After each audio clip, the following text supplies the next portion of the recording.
চাঁদা না দেওয়ার কারণে দুইজন রাজমিস্ত্রিকে ফিটিয়ে জখম করে ফেলছে, আহত করে ফেলছে বিএনপির নেতা কর্মীরা। ভিডিওটা দেখেন। ভাই ওই জায়গায় আমি আমার চাচা রাজমিস্ত্রির কাজ করি। ওই জায়গায় আমার চাচা একটা কন্ট্রাক্টে কাজ নিছে। জায়গাটার নাম হাবুর মোড়, মানে রেল লাইনের ওই পাশে, মানে ওটা কালিকাপুর আমবাটি পরে আর কি।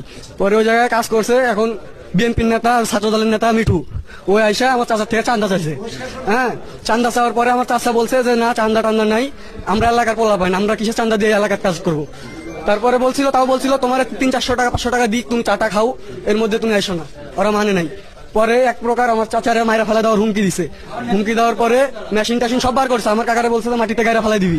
হ্যাঁ, তারপরে গেল আজকে রাত্রেবেলা হুট করে আমার চাচার সাথে মনে করেন যে এই বিষয় নিয়ে একটু উত্তাপ। পরে আমরা সব বের হয়েছি, মানে চাচারে বুঝাইতেছি, ওদের সাথে একটা মীমাংসার মধ্যে আসতে চাইছিলাম। তারপরে ওরা এক প্রকার মিঠু পোলা পানি নিয়ে এসে হাইসা মাইসা র্যাবিস্টিক, তারপরে মেশিন টেশিন এসব নিয়ে এসে আমার ওই দুই চাচারে আহত করে দিছে।